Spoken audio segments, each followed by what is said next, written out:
Boa noite. Ela falou que meu nome é Rodolfo umas 10 vezes. Me criou uma expectativa, né? Eu espero não decepcioná-lo muito. Lígia, obrigado. E você tem uma culpa na apresentação. Ao Armando, ao José, a todo mundo pela oportunidade, a presença. E hoje o título, né? Ou melhor, o tema, dá para ser os dois, o título e tema, seria a mãe, né? Aqui o Dia das Mães é no domingo, no Brasil é domingo que vem, né? E um brasileiro falando, são dois coelhos com a cajadada só, né? É pro lado de cá e o lado de lá. Eu tinha marcado essa palestra para a semana que vem, mas a Lígia falou, não, aqui é diferente. Eu não sabia não. Os meus ídolos estão dentro de casa. E isso tem tudo a ver com essa palestra aqui hoje, né? E eu sou criado por mulheres. Um cenário muito pessoal, eu tenho uma mãe, uma avó, irmãs, tia. TPM lá em casa, assim, brota. Só que são 4 irmãs. Mas eu moro em Portugal, elas moram no Brasil. Tem essa questão. Então, meus ídolos estão dentro de casa. E nesse processo, né, eu brinco que a Yasmin, que alguns conhecem, é uma delas, a minha avó é outra delas, e sobretudo a maior honraria é ser contemporâneo da minha mãe. Ser filho extrapola esse critério. Então hoje, quando falar Dia das Mães, um homem branco, chucro que nem eu, fica difícil. Então eu vou usar a perspectiva de filho e tentar contar uma história. É interessante isso porque mãe, lá no Brasil existe uma frase que mãe é quem cria, né? Mas é uma verdade. Eu nunca vi um indivíduo que não tenha uma mãe. Eu já vi indivíduos que têm 3, eu tenho 3. Se mãe é responsável pela educação, sobretudo a educação do espírito, esse papel, seja quem for que exerça na nossa vida, é um papel maternal. A primeira infância, eu tive a minha mãe padrão, digamos assim, a rainha lá de casa. Numa segunda infância, minha avó ocupou isso de forma muito próxima. E eu digo que é nessa terceira infância, dos 38 para cá, eu tenho um complemento extra do lado de cá do oceano, que é a Yasmin, todos ocupam esse papel materno para mim. Materno enquanto educação do espírito. Mas existem algumas questões que são mais profundas, que são realmente mais profundas. Vocês já perceberam a relação entre esse processo da maternidade e Deus? É uma relação que começa o seguinte, que enquanto espírito, Deus abriu um espaço em si para gerar uma vida. No caso, gerar um espírito. E a mulher, como diz Chico Xavier, nesse segredo íntimo que só ela e Deus conseguem perceber, abre também um espaço em si para gerar essa vida. E esse espaço em si gera todo aquele grau de devotamento que é uma tendência que os filhos têm pelas mães. Não necessariamente a mãe biológica, mas aquele que exerce o papel maternal. Isso é tão interessante que a educação muitas vezes começa lá no útero, né? Os psicólogos e os médicos hoje já traz isso de forma muito clara. Mas o que seria essa maternidade aos olhos de Jesus? Ou nos olhos evangélicos, propriamente dito? Aí a gente recorre ao modelo ou a uma história. A história aconteceu há 2000 e poucos anos atrás.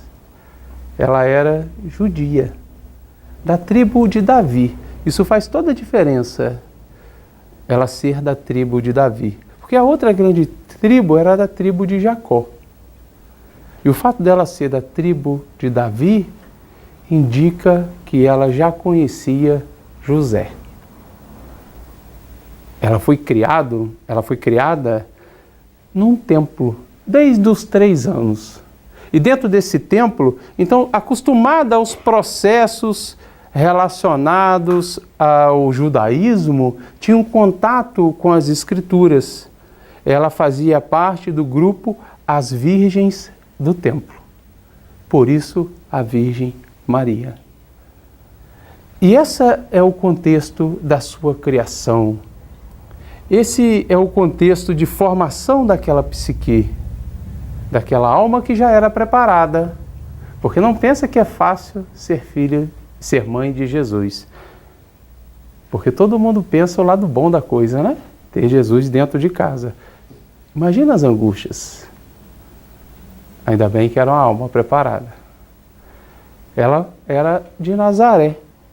E isso era o oposto daquele público. Nazaré era um grande vale e que tinha um horizonte muito reduzido. Diz Humberto de Campos que esse horizonte reduzido refletia no modo de pensar daquele povo, que também tinha um horizonte muito reduzido. Sendo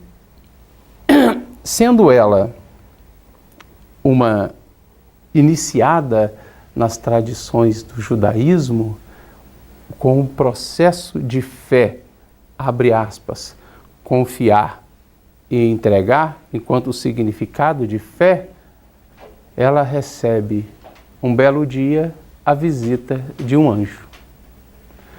O nome desse anjo é conhecido de quase todos, Gabriel.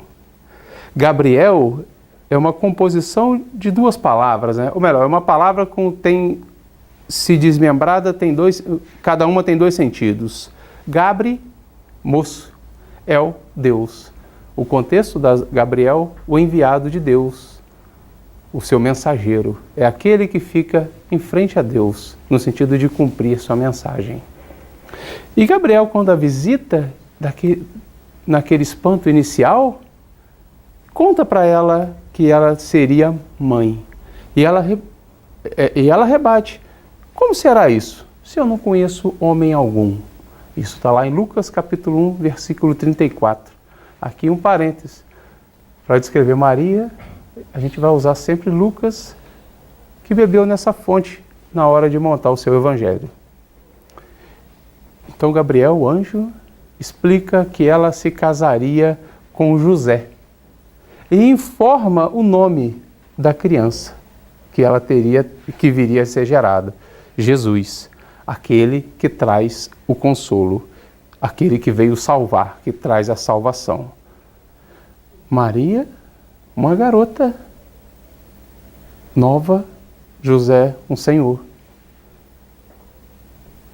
Quando a gente imagina a angústia que deve ter aparecido naquele coração e a resposta magnânima que ela dá.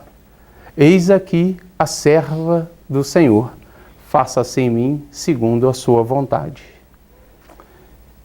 O termo serva é aquela que se põe à disposição e que não requisita contrapartida.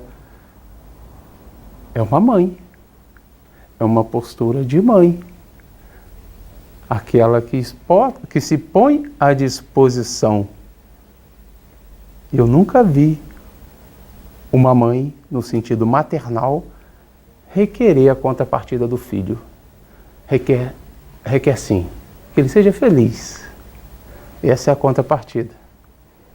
Maria então tem um casamento, mas não fala para José desse episódio.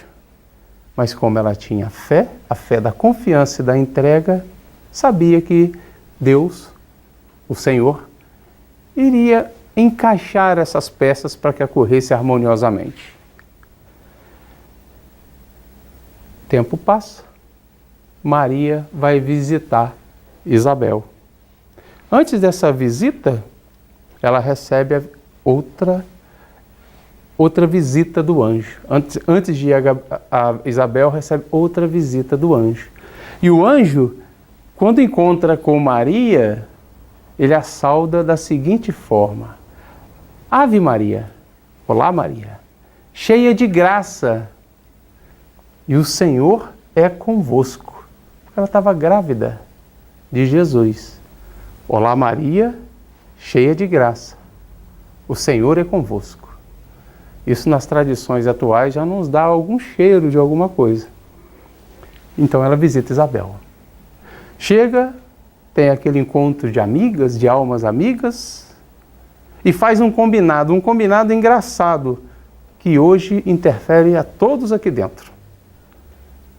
Faz um combinado porque Isabel também estava grávida de João, o evangelista, um primo de Jesus. Olha, Isabel, você vai para sua casa, que é lá no alto do morro.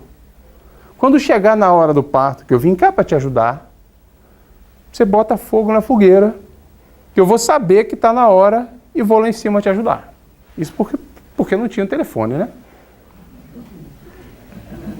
É a vantagem. Aproximava-se então os 9 meses. A anunciação de Maria, que é esse informe do anjo Gabriel, é em março. Por isso a gente comemora, na tradição católica, 25 de março. 3 meses depois, junho, é a diferença de idade entre os dois. Então estava no mês de junho. Lá no alto, aproximava os 9 meses da gestação da sua prima Isabel. Mas antes, quando ela pressentiu que estava chegando o momento, João, o evangelista, o filho, aparece para ela em espírito e revela que Maria carregava no útero o Messias. Carregava ali Jesus. E no dia seguinte, Isabel, toda desbaratada, desce e bate a porta da casa onde estava Maria. E complementa. Maria bate a porta ansiosa.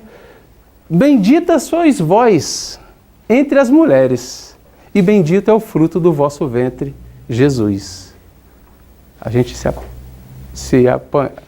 aproveitou dessas duas frases e, no meu modo de vista, faz uma das orações das mais bonitas. Ave Maria, cheia de graça, o Senhor é convosco. Bendito sois vós entre as mulheres e bendito é o fruto do vosso ventre, Jesus. Não é igregismo nenhuma, são duas partes de um diálogo que foram juntadas e se transformou no início de uma oração. Depois tem um complemento. Pois bem, João Batista nasce, Maria retorna, e a notícia do Messias se espalha. O rei Herodes promove o censo, Maria e José têm que fugir. E tem o parto na manjedoura. Imagina um coração de mãe, independente do filho, independente da confiança, como que deve ser uma angústia para isso? Mas estava ali, firme. Tem o parto naquela cena mágica do nascimento. Imagina a cena, poder segurar Jesus no colo e receber aquele beijinho original, o primeiro. Ou dar de mamar. Esse é o segredo que Chico Xavier diz da mãe e Deus. É o segredo que nós homens não vamos poder nunca experimentar. Infelizmente. Infelizmente. Tá certo. O problema é que o homem tem medo de dor. Exatamente. O tempo passa, aquele bebezinho cresce, vira uma criança. E teve que aprender a andar, a falar, no seu ritmo próprio do governador. Mas teve que passar as fases naturais. Mas a angústia de mãe não tem endereço, porque mãe é tudo igual.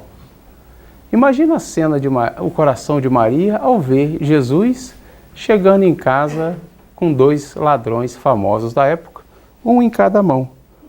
Um garotinho de poucos anos, um em cada mão. Dá de comer, dá de beber e dá conselhos. Essa era a angústia. Mas como toda mãe quer o melhor para o filho, sob o seu ponto de vista, e sabendo que José, da tribo de Davi, tinha seus relacionamentos, usando uma palavra bem atual, no templo, vai até os sacerdotes pedir um favor. Eu vim te pedir uma bolsa de estudo para o meu filho. Não é assim? Lá no Brasil é essa a frase. Uma bolsa de estudo para o meu filho. E ela faz aquela intercessão, deixa tudo já encaminhado, engatilhado, para que Jesus fosse então iniciado no templo. Mas volta para casa. E ao voltar para casa, você vê aquela criança esperando pela mãe. E ao esperar pela mãe, faz a interpelação extremamente madura. Por acaso não tenho dado mostra da minha comunhão plena com meu Pai? Maria sabia a profundidade daquela frase, daquela pergunta. Como se ele não estava lá? Ela desconversa, explica o motivo daquilo, o motivo que ela procurou os sacerdotes, com um desejo real do melhor para ele, mas tomando os pés pelas mãos pela ação. Imagina uma alma grande, agigantada, que é Maria, mas tendo como filho uma alma que é maior ainda, que é o nosso governador. No primeiro momento, a figura da mãe educadora, provedora. No segundo momento, a figura da mãe quase que aluna. Ou staff, usando uma palavra bem atual. Jesus sai desse diálogo, procura seu pai e pede humildemente a ele uma vaga na carpintaria, uma vaga como ajudante. Dessa idade, até o início da pregação, ele foi um carpinteiro. Não é à toa que quando se referia a ele nas curas ou pelas conversas que ele tinha com os transeuntes, com os ladrões, é Jesus o carpinteiro. Ou, quando era com deboche, não é aquele ali o carpinteiro? Então, a sua grande atividade, até o período do início da pregação, o trabalho, a convivência com esses necessitados e a convivência familiar. O tempo passou, veio as bodas de Canaã. Era um casamento, só que casamento no estilo hebreu, dura 7 dias. E acabou o vinho. E ao acabar o vinho, como é que o noivo ia ficar? Uma festa de casamento que começa com pouco vinho dá azar. Entenda que não é aquele vinho da embriaguez, mas é aquele vinho festivo relacionado a uma tradição. E Maria, percebendo disso, vai até o filho, né? E aqui a gente percebe que pode passar o tempo, pode ser o governador, mas pedido de mãe é para ser cumprido. Deixe-me, mulher. O que queres, mulher? E ele então faz a multiplicação, ou melhor, a mudança da água para o vinho. Mulher era um termo formal, ou melhor, carinhoso na época. As pregações continuaram e chegou o momento, já tendendo para o final, o Monte da Oliveira, onde Jesus foi surpreendido em prantos. E qual mãe que ao ver o filho em pranto, não fica com o coração destralhado, todo quebrado, necessitando quase que de ajuda? Jesus foi preso. Maria, como conta Humberto de Campos, era aquela nuvem cinza, tamanho sofrimento, tamanho a desilusão, porque seu filho era acusado de ser um pecador. E o que ele fez não era pecado, o que ele fez não era errado. E o coração de mãe, seja ela quem for, sofre numa proporção diferente dos outros corações não maternos. Na sua crucificação, depois de todo o caminho do Gólgota, depois de todo aquele afastamento quase covarde da maioria dos apóstolos, está lá Jesus, de pé, com os pregos, fixado na cruz, e Maria ao seu lado, em pranto. Naquele momento, ela relembra toda a infância do filho. Desde o seu nascimento, das conversas com os ladrões, com os transeuntes, do trabalho em edificar ou exemplificar o reino dos céus, até aquele momento. E num dado momento, ela percebe, quase que em transe, uma mão a lhe abraçar. Era João, agora o João evangelista, não o João Batista. E naquele momento ela percebe essa mão, ao perceber essa mão, ela aceita o afago, ela aceita o carinho, porque precisava de apoio. E no seu coração a requisição não era para que parasse ou deixasse acontecer, porque ela sabia que os desígnios de Deus iriam ser realizados. Ela pedia sustentação. Jesus, percebendo aquilo, percebendo a angústia de todos, dos dois, a olhar o seu semblante, move lentamente e diz a frase célebre: Mãe, eis aqui seu filho. Filho, eis aqui sua mãe. E Maria, meu filho, meu amado filho.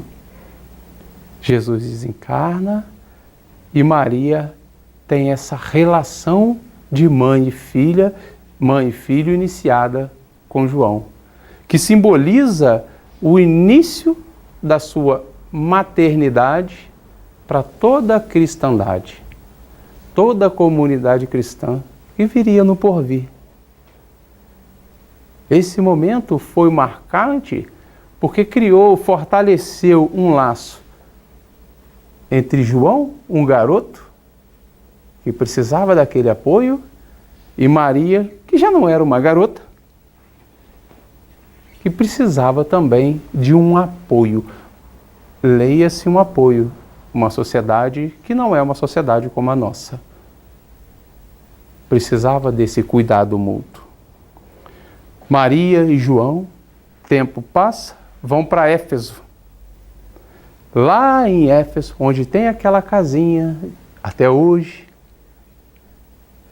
no topo do morro, de onde eu sou, em Natividade, tem uma réplica exatamente igual, pelo menos dizem que é exatamente igual. Então lá nessa casinha, afastada 3 milhas de Éfeso, repousavam e trabalhavam incessantemente Maria e o seu novo filho, João. João saía para Éfeso, para o trabalho na igreja de Éfeso. E Maria ficava então em casa, de certa forma, sozinha. A empreitada iniciada por João foi uma empreitada de muito, entre aspas, sucesso, que tomava-lhe muito tempo, de tal forma que o tempo que Maria passava sozinha era cada vez maior. Um belo dia, um mendigo, um pedinte, que sabia que ali morava Maria, a mãe de Jesus, foi até ela suplicando ajuda. Era um mendigo que ainda era leproso, com as suas feridas, com as suas chagas pustulentas. Maria, tomando o tempo, que era uma apóstola quase, limpou ferida por ferida, com aquele desvelo, aquele amor materno. E a notícia se espalhou. E a notícia se espalhou porque ela supria uma lacuna maternal. Não era só auxiliar, era auxiliar e fazer atendimento fraterno ao mesmo tempo. Era curativo e atendimento fraterno. Ela cuidava do corpo, cuidava da alma e ainda fazia um carinho no coração. Esse volume de transeuntes, esse volume de pedintes, de necessitados aumentou. E ao aumentar, começavam a andar filas, que aquele trabalho acabava tarde da noite. E daí vem o título Maria, Mãe Santíssima. Sois mãe do nosso Mestre, és a nossa Mãe Santíssima. Que também não tem nada de igrejismo. Isso foi lhe conferida nesse período. E o interessante é que muitas das vezes ela era requisitada, naqueles casos mais extremos, a dar algum conselho. E esse conselho era sempre um conselho que começava com uma frase de alívio. E era uma tendência a ser sempre a mesma frase, ou com o mesmo sentido. Isso passa, porque só o que é definitivo é o reino dos céus, ou o reino de Deus. O tempo passou, agora uma anedota. Chico Xavier estava com um problema muito sério. Anedota não, é um caso real. Estava com um problema muito sério e pediu um auxílio a Emmanuel. Emmanuel, leva um pedido meu para Maria. Eu estou passando por isso fez aquele rol do problema. Chico, eu vou levar, eu não sei o que vem. Passou-se um tempo, Emmanuel retorna com a resposta. Chico, eu tenho a resposta de Maria. E o que ela falou? Eu vou anotar aqui. Isso também passa. E o trabalho avolumou-se. O tempo passou, semanas, meses, anos, e Maria já não era mais uma senhora de 30 anos. Um belo dia. Já aquele fim de tarde, onde uma casa ao lado do mar, imagina como é que deve ser a brisa. Deve ser sempre com marisia fresca. Então estava nesse momento, quase que a lua beijando o mar e do outro lado o sol se afastando. Aquela saudade mais profunda de quem teve o direito, a honra e o merecimento de conviver, ainda mais de ser mãe de Jesus. E aquilo começou a se avolumar, mas não gerava mal-estar, gerava recordação. E de repente ela percebe mais um pedinte que adentrava a casa. Ela o recebe e permite a sua entrada. E o pedinte de pronto diz: vim compartilhar de alguns momentos contigo. Primeiro ela achou estranho. Não me pediu nada? Não me pediu nenhum auxílio, nenhuma ajuda? Veio só compartilhar? E começaram a conversar sobre a doutrina de Jesus. Falou da boa nova. Falou das bem-aventuranças e ela eu conheço. Eu conheço essa profundidade, apesar de não reconhecer a feição. E a conversa continuava, e aquele conforto, aquele reconhecimento profundo se avolumara.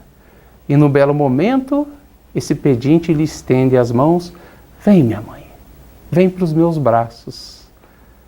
Maria tem aquele primeiro momento de espanto, não é desconfiada, mas é de surpresa. E ele aponta, quando ele mostra-lhe as mãos, ela percebe as chagas da crucificação. E ela diz, como toda mãe diria: que úlceras são essas, meu filho? Que úlceras que lhe fizeste? Mas procura o machucado no pé e encontra. Dá-lhe um primeiro abraço, mas não satisfeito, lembra da lança que o feriu quase perto do coração. E ainda assim procura e reconhece. E a ficha cai por completo. E ela se ajoelha e é retirada da posição de ajoelhada por ele, que a ele sim, Jesus, se ajoelha e diz: é de vontade de meu Pai que no meu reino sejas a rainha. Mãe, é de vontade do meu Pai que no meu reino sejas a rainha. Mas primeiro, mãe. O reconhecimento sempre. Porque ali, a figura materna era de sucesso. Tinha cumprido o seu dever. E o papel de serva também.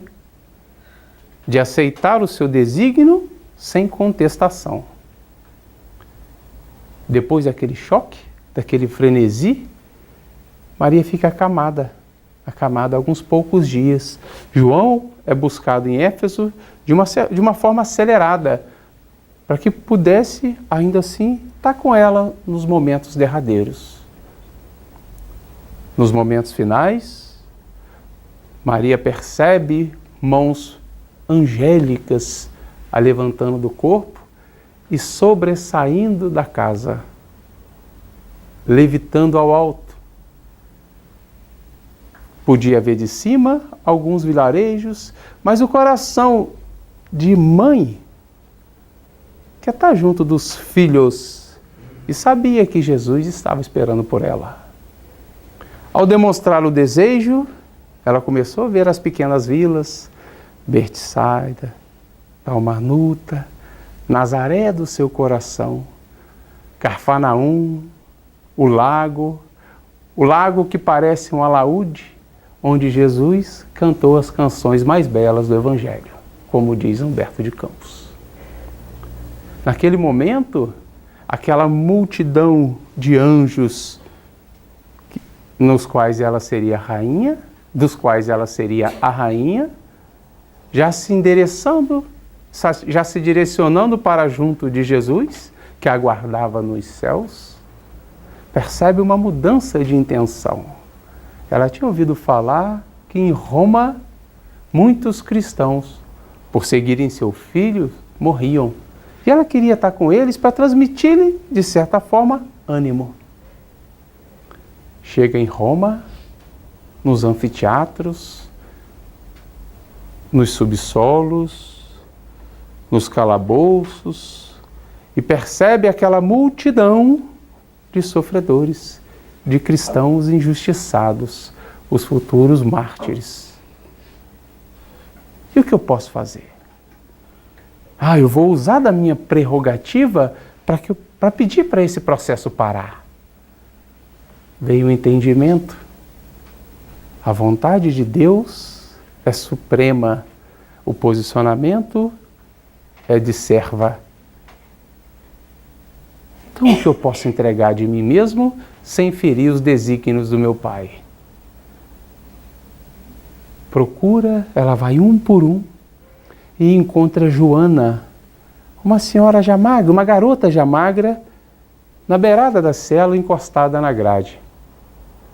E intui: canta, minha filha, canta, tenhamos bom ânimo, convertamos as nossas dores da terra em alegrias para os céus. A música cantada foi Hosana nas alturas. Salve-nos, te imploramos, ou te imploro, é o pedido às alturas. Salva-nos agora, ó tu que habitas na maiores das alturas. E ela segue o cântico todo. Depois desse episódio, Maria, a Mãe Santíssima dos cristãos, responsável direta pelo socorro dos suicidas, porque é a rainha dos anjos. No plano espiritual, ela é responsável diretamente perante a Jesus por todos os espíritos que se suicidam. Os legionários de Maria, muitos encarnados, outros desencarnados, responsáveis por essa sustentação da obra. E já indo para o final, entre as santas, mais santas, ela foi ungida. Senhora da Divina Providência. Cristal de rutilante transparência, que alumia e apacenta as nossas vidas. Nos jardins do Senhor fosse escolhida e apontada como anjo de clemência, para sofrer a luz, a cruz, a incoerência da humanidade em luta enraivecida. Virgem Maria, excelsa companheira, ai de nós, dadivosa mensageira, se não fores conosco no caminho. Ai de nós, se teu hálito bendito não sopraste as correntes do infinito, se teu manto não fosse nosso ninho. Ave Maria, ave vocês, mães, cheias de graça, o Senhor é convosco. Bendita sois vós, as mães, entre as mulheres. Boa noite. Muito obrigado.